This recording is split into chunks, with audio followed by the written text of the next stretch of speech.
Hey guys, welcome to my channel, Know Better, Do Better with Jess. We're up to day 12 of my daily video Christmas countdown, and today I'm going to read you the story, The Nutcracker and the Mouse King. It's one of my favorite ballets, but I've never actually read the book, so that's what I'm going to do today. Let's get started. On Christmas Eve. On the 24th of December, Dr. Stahlman's children were not allowed, on any pretext whatsoever, at any time of all that day, to go into the small drawing room, much less into the best drawing room into which it opened.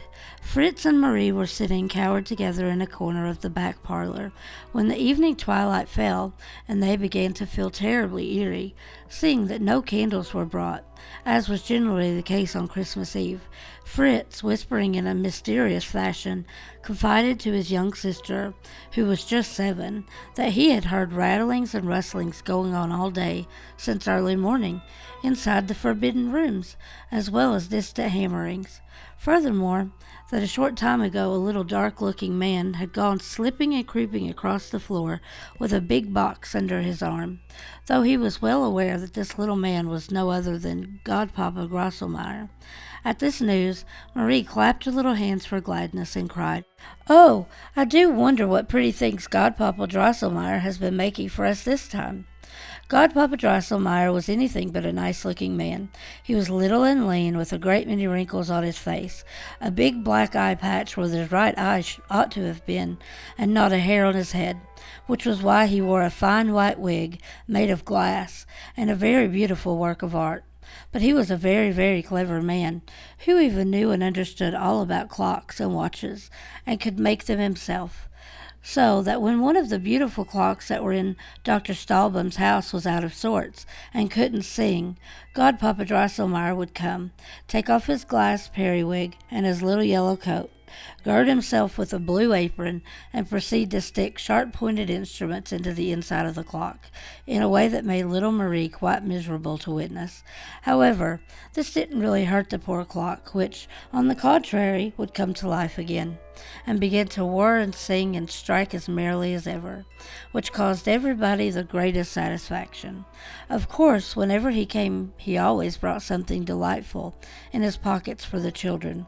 Perhaps a little man who would roll his eyes and make bows and scrapes, most comic to behold, or a box out of which a little bird would jump, or something else of the kind.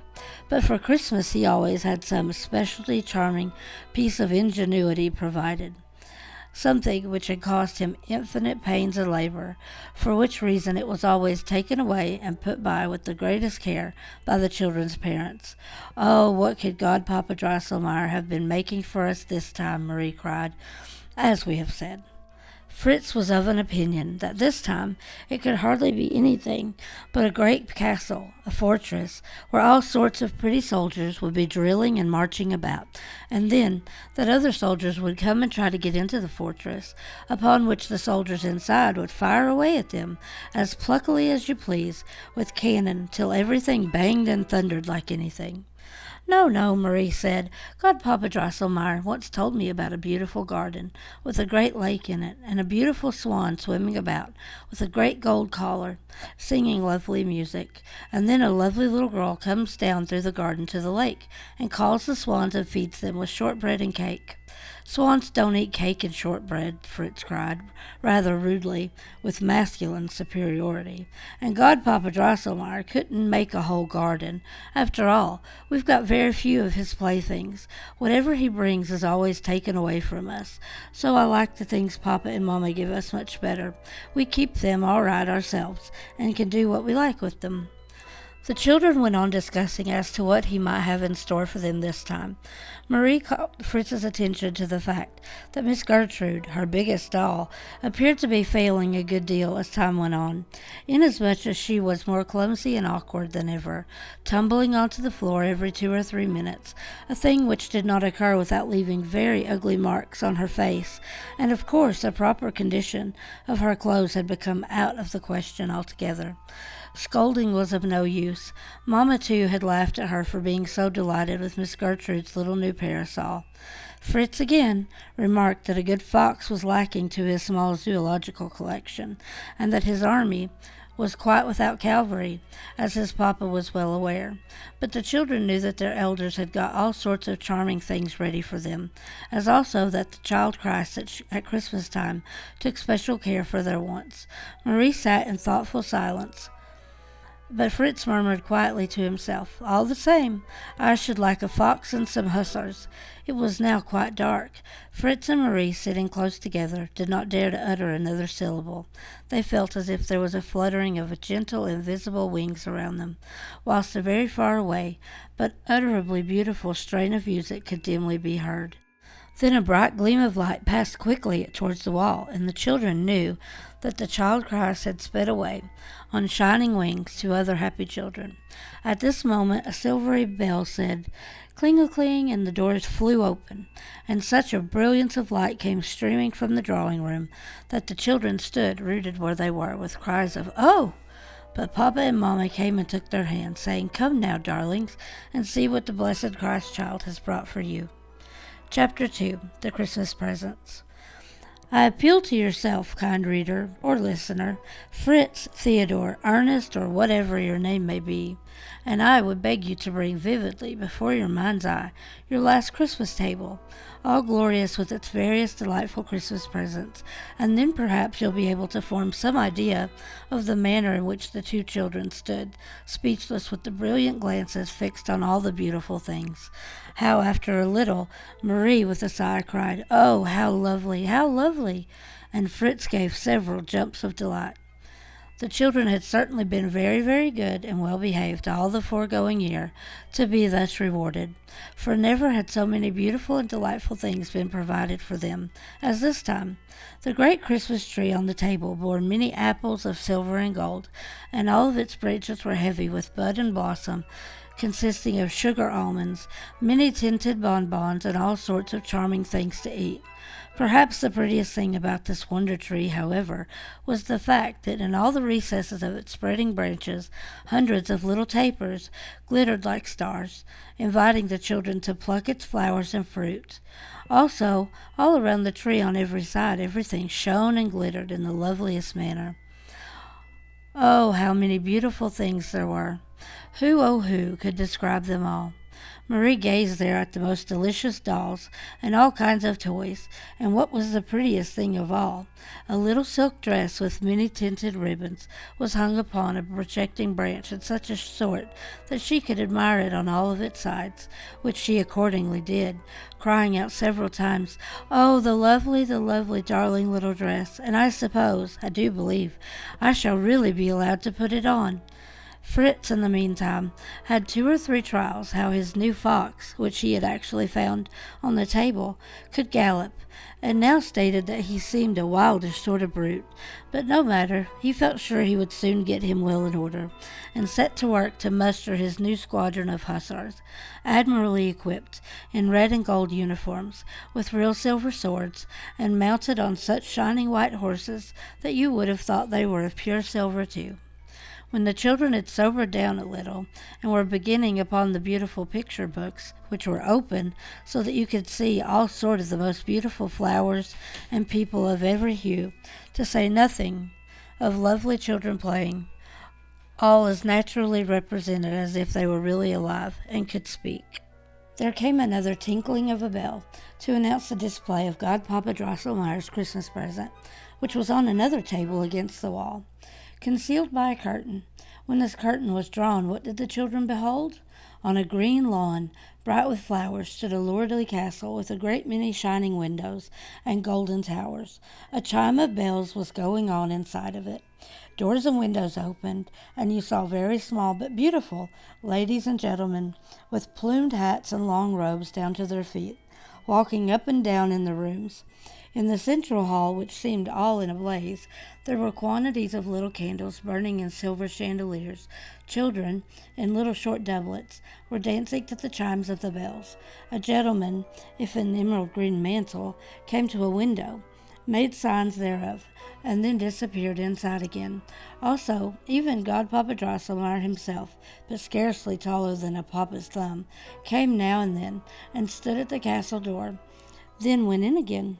Fritz had been looking on with the rest at the beautiful castle and the people walking and dancing about it, with his arms leaned on the table, and then he said, "Godpapa Drosselmeyer, let me go into your castle for a little."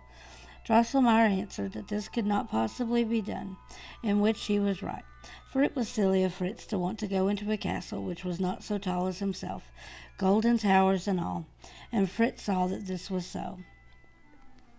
After a short time, as the ladies and gentlemen kept on walking about in just the same fashion, the children dancing and the emerald man looking out at the same window, and Godpapa Drosselmeyer coming to the door, Fritz cried impatiently, "Godpapa Drosselmeyer, please come out at that other door."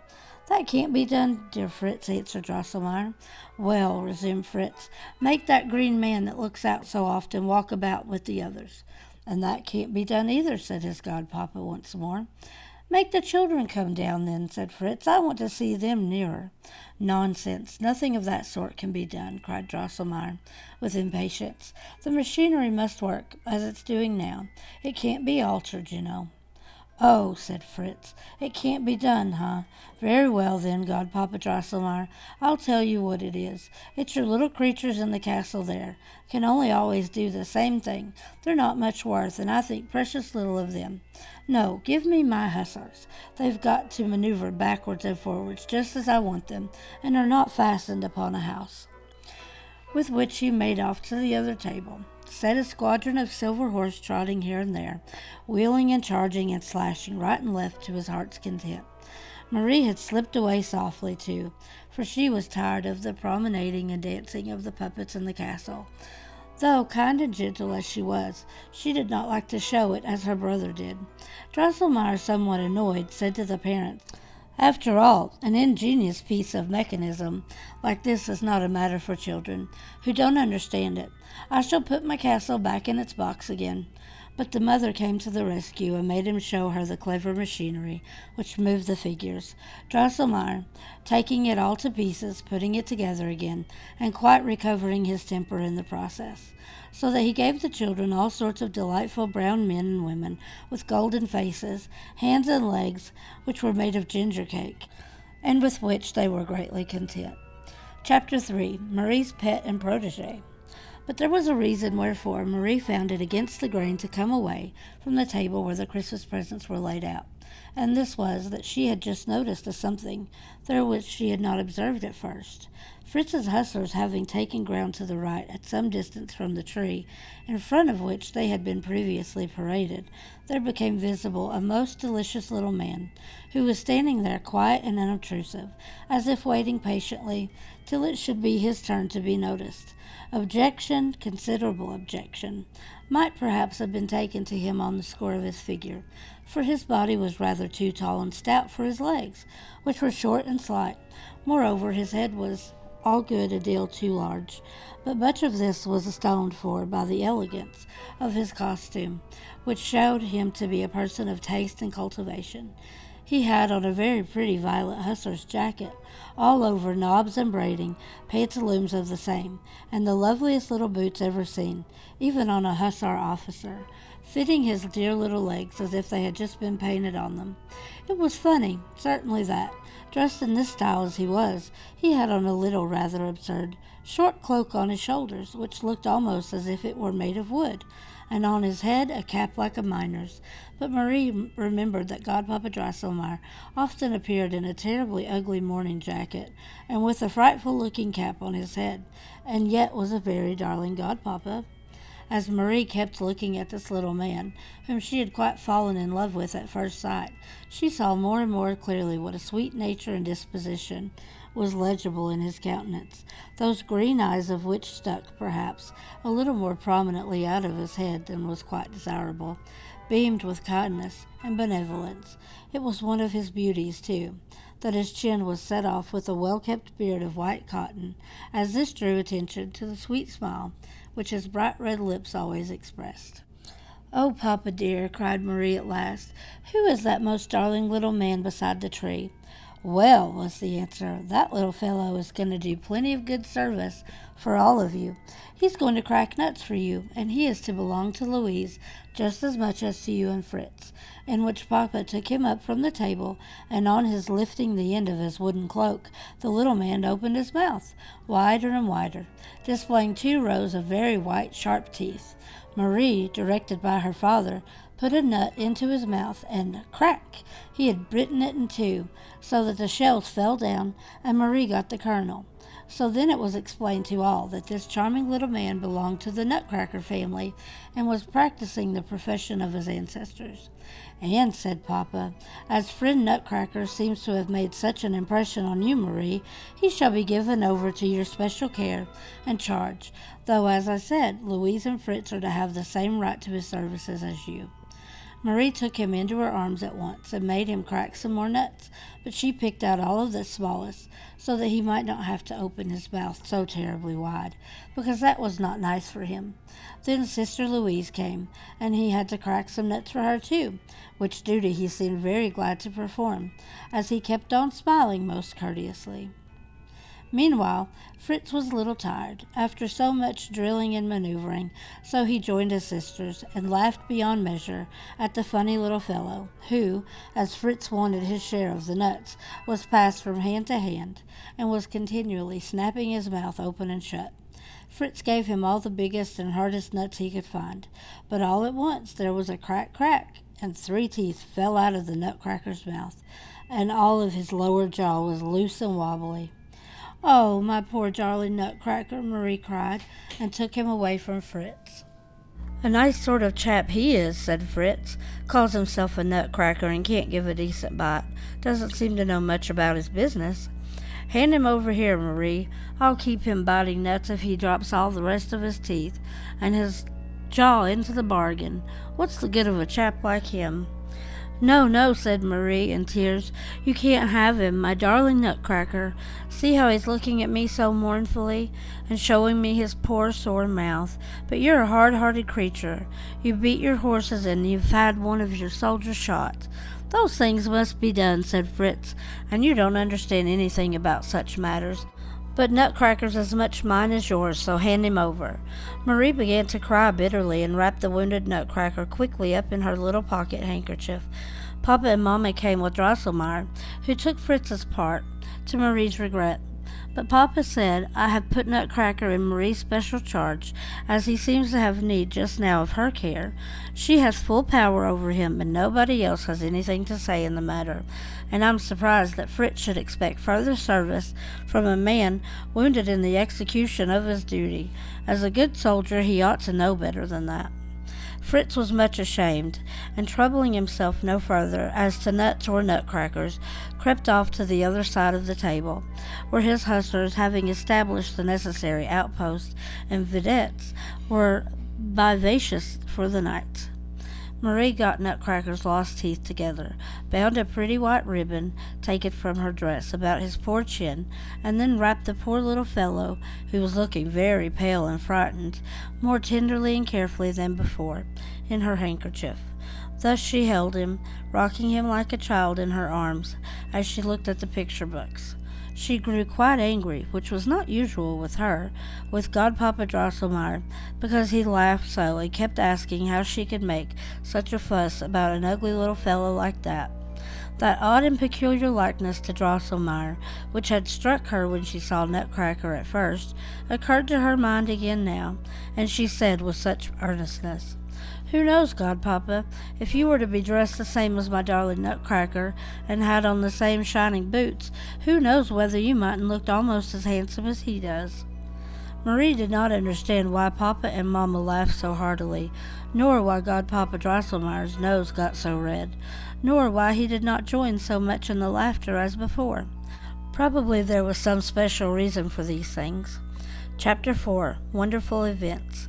We must now explain that in the sitting room, on the left hand as you go in, there, against the wall, a high glass-fronted cupboard, where all of the children's Christmas presents are yearly put away to be kept. Louise, the elder sister, was still quite little when her father had this cupboard constructed by a very skillful workman, who had put in such transparent panes of glass, and altogether made the whole affair so splendid that the things, when inside it, looked almost more shining and lovely than when one had them actually in one's hands. In the upper shelves, which were beyond the reach of Fritz and Marie, were stowed Godpapa Drosselmeyer's works of art. Immediately under them was the shelf for the picture books. Fritz and Marie were allowed to do what they liked with the two lower shelves, but it always came about that the lower one of all was that in which Marie put away her dolls as their place of residence, while Fritz utilized the shelf above them as containments for his troops of all arms, so that on the evening as to which we are speaking, Fritz had quartered his hussars in his, the upper, shelf of these two, whilst Marie put Miss Gertrude rather in a corner, established her new doll in the well-appointed chamber there, with all of its appropriate furniture, and invited herself to tea and cakes with her. This chamber was splendidly furnished, everything on a first-rate scale, and in good and admirable style, as I have already said, and I don't know if you, my observant reader, have the satisfaction of possessing an equally well-appointed room for your dolls, a little beautifully flowered sofa, a number of the most charming little chairs, a nice little tea table, and above all a beautiful little white bed, where your pretty darlings of dolls go to sleep. All this was in a corner of the shelf, the walls of which in this part had beautiful little pictures hanging on them, and you may well imagine that in such a delightful chamber as this, the new doll, whose name, as Marie had discovered, was Miss Clara, thought herself extremely comfortably settled and remarkably well off. It was getting very late, not so very far from midnight indeed, before the children could tear themselves away from all these Yuletide fascinations, and Godpapa Drosselmeyer had been gone a considerable time. They remained riveted inside the glass cupboard, although their mother several times reminded them that it was long after bedtime. "Yes," said Fritz, "I know well enough that these poor fellows," meaning his hussars, "are tired enough and awful anxious to turn in for the night, though as long as I'm here, not a man jack of them dares to nod his head," with which he went off. But Marie earnestly begged for just a little while longer, saying she had such a number of things to see to, and promising that as soon as ever she had got them all settled she would go to bed at once. Marie was a very good and reasonable child, and therefore her mother allowed her to remain for a little longer with her toys, but lest she should be too much occupied with her new doll and the other playthings so as to forget to put out the candles, which were lighted all round on the wall sconces, she herself put out all of them, leaving merely the lamp which hung from the ceiling to give a soft and pleasant light. "Come soon to your bed, Marie, or you'll never be up in time in the morning," cried her mother as she went away into the bedroom. As soon as Marie was alone, she set rapidly to work to do the things which she was chiefly at her heart to accomplish, and which, though she scarcely knew why, she somehow did not like to set about in her mother's presence. She had been holding Nutcracker, wrapped in the handkerchief, carefully in her arms all this time, and she now laid him softly down on the table, gently unrolled the handkerchief, and examined his wounds. Nutcracker was very pale, but at the same time he was smiling with the melancholy and pathetic kindness which went straight to Marie's heart. "Oh, my darling little Nutcracker," said she very softly, "don't you be vexed because Brother Fritz has hurt you so.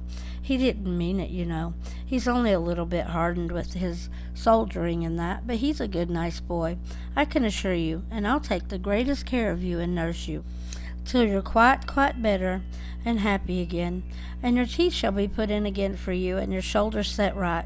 Godpapa Drosselmeyer will see to that. He knows how to do things of that kind." Marie could not finish what she was going to say, because at the mention of Godpapa Drosselmeyer, friend Nutcracker made a most horrible, ugly face. A sort of green sparkle of much sharpness seemed to dart out of his eyes.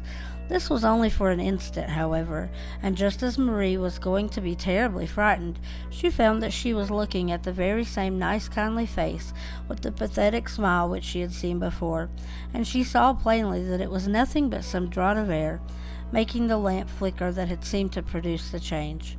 "Well," she said, "I certainly am a silly girl to be so easily frightened, and think that a wooden doll could make faces at me, but I'm too fond, really, of Nutcracker, because he is so funny and so kind and nice, so he must be taken the greatest care of and properly nursed until he's quite well." with which she took him in her arms again, approached the cupboard, and kneeling down beside it, said to her new doll, "I'm going to ask a favor of you, Miss Clara, that you'll give up your bed to this poor, sick, wounded Nutcracker, and make yourself as comfortable as you can on the sofa here. Remember that you're quite well and strong yourself, or you wouldn't have such fat red cheeks, and there are very few dolls indeed who have as comfortable a sofa as this to lie on." Miss Clara, in her Christmas full dress, looked very grand and disdainful, and said not so much as muck. "Very well," said Marie. "Why should I make such a fuss, and standing on any ceremony?" Took the bed and moved it forward, laid Nutcracker carefully and tenderly down on it, wrapped another pretty ribbon taken from her own dress about his hurt shoulder, and drew the bedclothes up to his nose. "But he shan't stay with that nasty Clara," she said, and moved the bed, with Nutcracker in it, up to the upper shelf, so that it was placed near the village in which Fritz hustlers had their containments. She closed the cupboard and was moving away to go to bed, when, "Listen, children!" There began a low, soft rustling and rattling, and a sort of whispering noise, all around in all directions, from all quarters of the room, behind the stove, under the chairs, behind the cupboards. The clock on the wall warned louder and louder, but could not strike. Marie looked at it and saw that the big gilt owl, which was on the top of it, had drooped its wings so that they covered the whole of the clock, and had stretched its cat-like head with the crooked beak a long way forward, and the warning kept growing louder and louder, with distinct words: "Clocks, clockies, stop ticking, no sound but cautious warning. Mousy King's ears are fine, purr, purr. Only sing, poom, poom, sing the olden song of doom, purr, purr, poom, poom. Bells no chime, soon rings out the fated time," and then came poom, poom, quite hoarsely and smothered, 12 times. Marie grew terribly frightened, and was going to rush away as best she could, when she noticed that Godpapa Drosselmeyer was up on the top of the clock, instead of the owl, with his yellow coat-tails hanging down on both sides like wings. But she manned herself and called out in a loud voice of anguish, "Godpapa, Godpapa, what are you doing up there? Come down to me, and don't frighten me so terribly, you naughty, naughty Godpapa Drosselmeyer."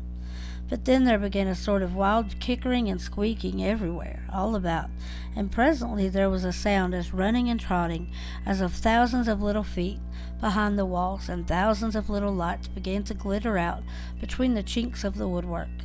But they're not lights, no, no, little glittering eyes, and Marie became aware that everywhere mice were peeping and squeezing themselves out through every chink. Presently they were, trotting and galloping in all directions over the room, orderly bodies continually increasing of mice, forming themselves into regular troops and squadrons, in good order, just as Fritz's soldiers did when maneuvers were going on. As Marie was not afraid of mice, as many children are, she could not help being amused by this, and her first alarm had nearly left her, when suddenly there came such a sharp and terrible piping noise that the blood ran cold in her veins. Oh, what did she see then? Well, truly, kind reader, I know that your heart is in the right place just as much as my friend Field Marshal Fritz is itself, but if you'd seen what now came before Marie's eyes, you would have made a clean pair of heels of it. Nay, I consider that you would have plumped into your bed and drawn the blankets farther over your head than necessity demanded.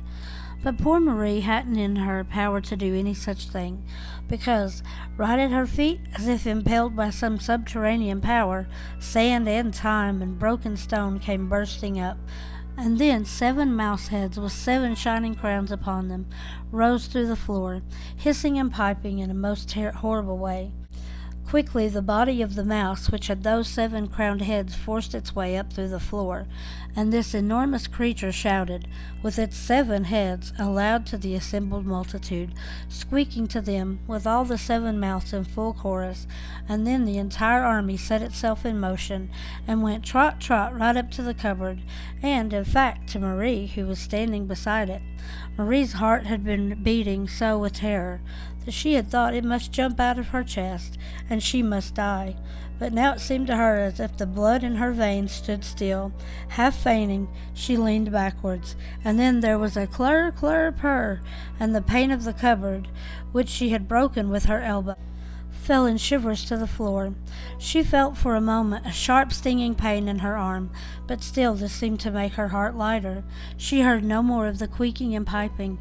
Everything was quiet, and though she didn't dare to look, she thought the noise of the glass breaking had frightened the mice back to their holes. But what came to pass then? Right behind Marie, a movement seemed to commence in the cupboard, and small, faint voices began to be heard saying, "Come, awake, measures take, out to the fight, out to the fight. Shield to right, shield to right. Aim it away, this is the night." And harmonica bells began ringing as prettily as you please. "Oh, that's my little peal of bells," cried Marie, and went nearer and looked in. Then she saw that there were bright lights in the cupboard, and everything busily in motion there. Dolls and little figures of various kinds all running about together, and struggling with their little arms.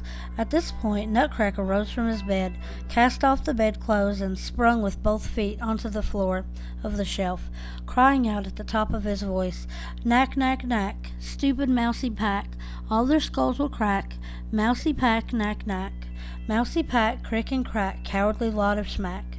And with this he drew out his little sword and waved it in the air and cried, "Yea, my trusty vessels, brethren and friends, are you ready to stand by me in this great battle?"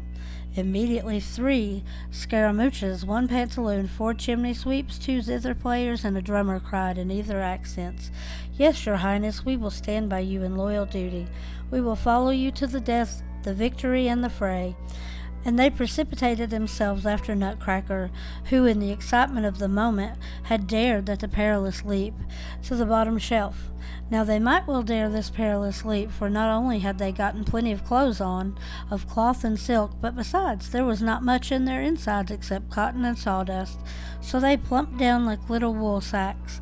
But as for poor Nutcracker, he would certainly have broken his legs, for bethink you, it was nearly 2 feet from where he had stopped to the shelf below, and his body was as fragile as if he had been made of elm wood. Yes, Nutcracker would have broken his arms and legs, had not Miss Clara started up at the moment of his spring from her sofa, and received the hero, drawn sword and all, in her tender arms. "Oh, you dear good Clara," cried Marie, "how I did misunderstand you. I believe you were quite willing to let dear Nutcracker have your bed." But Miss Clara now cried, as she pressed the young hero gently to her silken chest, "Oh, my lord, go not into this battle in danger, sick and wounded as you are. See how your trusty vassals, clowns and pantaloon, chimney sweep, zitherman, and drummer, are already arrayed below, and the puzzle figures in my shelf here are in motion, and preparing for the fray. Deign, then, O my lord, to rest in these arms of mine, and contemplate your victory from a safe keen vantage." Thus spoke Clara, but Nutcracker behaved so impatiently, and kicked so with his legs, that Clara was obliged to put him down on the shelf in a hurry. However, he at once sank gracefully on one knee, and expressed himself as followed: "O lady, the kind protection and aid which you have afforded me will ever be present to my heart in battle and in victory." On this Clara bowed herself so as to be able to take hold of him by his arms, raised him gently up, quickly loosened her girdle, which was ornamented with many spangles, and would have placed it about his shoulders, but the little man drew himself swiftly 2 steps back, laid his hand upon his heart, and said with much solemnity, "O lady, do not bestow this mark of your favor upon me, for—" He hesitated, gave a deep sigh, took the ribbon with which Marie had bound him from his shoulders, pressed it to his lips, and put it on as a cognizance for the fight, and waving his glittering sword, sprang like a bird over the ledge of the cupboard down to the floor. You'll observe, kind reader, that Nutcracker, even before he really came to life, had felt and understood all Marie's goodness and regard, and that it was because of his gratitude and devotion to her that he would not take, or wear even, a ribbon of Miss Clara's, although it was exceedingly pretty and charming. This good, true-hearted Nutcracker preferred Marie's much commoner and more unpretending token. But what is going to happen further now? At the moment when Nutcracker sprang down, the squeaking and piping commenced again, worse than ever.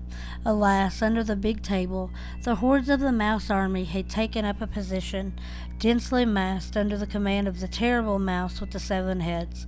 So what is to be the result? And that's going to be where we stop. It's about halfway through the story, and I'll finish reading it tomorrow. So you reached the end of the video. Thanks for listening to my Christmas story today. So, the question of the day: what was your favorite Christmas gift that you ever received? Like, subscribe, share the video. Until tomorrow, bye.